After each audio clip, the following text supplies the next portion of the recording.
Merci Pierre Péchou de nous retrouver une nouvelle fois au micro de cette chronique Vers d'autres cieux. Bienvenue. Bonjour Oscar, chers auditeurs, bonjour. Vous êtes pasteur, conférencier et bien sûr chroniqueur radio. Vous nous invitez à nous arrêter très régulièrement sur des textes que vous avez sélectionnés dans la Bible.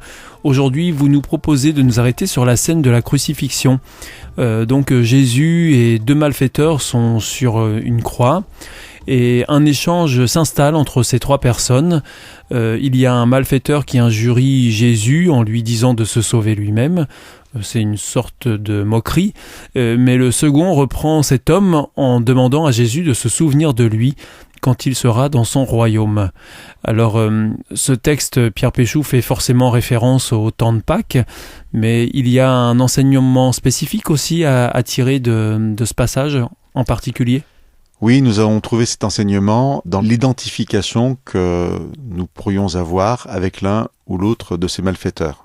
Avant de développer cette idée, il me semble intéressant de réfléchir un instant sur ce que peut signifier la croix et Jésus-Christ crucifié, en étant bien conscient que je crois que des centaines ou des milliers de livres ont été écrits sur le sujet et qu'en quelques minutes, nous n'allons pas expliquer ou régler ce que peut être la croix, mais simplement dire que Jésus se présente toujours comme étant l'envoyé de Dieu qui vient nous révéler la vraie personnalité de Dieu, un Dieu d'amour. Et Jésus dira dans son enseignement des phrases très fortes du style « Aimez vos ennemis, bénissez ceux qui vous maudissent ». Et je voudrais présenter la croix comme Jésus qui va au bout de cette logique. C'est-à-dire qu'il est persécuté, qu'il est arrêté, qu'il est accusé faussement. Mais dans cette notion d'aimer l'autre et de bénir celui qui maudit, d'aimer les ennemis, Jésus va accepter d'être amour jusqu'à la croix, jusqu'à mourir sur une croix, même si c'est injuste. Et démontrer par là quel est l'amour de Dieu. Ça veut dire que Jésus, en fait, est venu sur la terre pour que nous puissions nous réconcilier avec Dieu, parce qu'on va découvrir l'amour de Dieu à travers la vie de Jésus. Et ça va nous donner envie de nous réconcilier avec Dieu et de quitter cette rupture que nous avions avec Dieu et qui faisait que nous avions avoir une vie de malfaiteurs en quelque sorte, parce que séparés de Dieu, on est amené à faire le mal.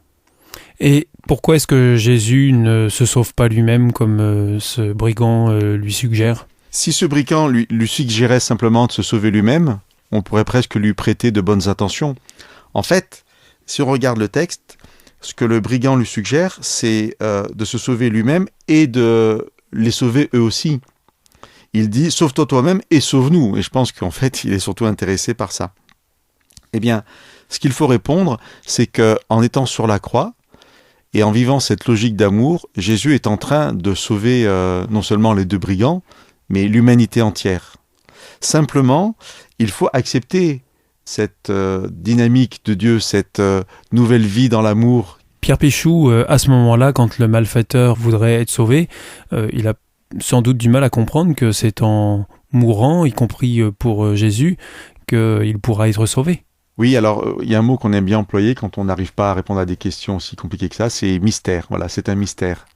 Ça vous fait sourire, mais ce qui est intéressant, c'est que l'autre malfaiteur, celui qui n'a pas la même attitude négative, va s'adresser à Jésus pour lui dire « Souviens-toi de moi quand tu entreras dans ton royaume ». Donc lui, il semblerait qu'il ait mieux compris les choses. En tout cas, lui, on a l'impression qu'il comprend que Jésus va mourir, mais qu'il va ressusciter et qu'il entrera dans son royaume. Donc ça veut dire qu'il aura ressuscité, parce que n'ayant pas fait de mal, il ne peut pas mourir quelque part.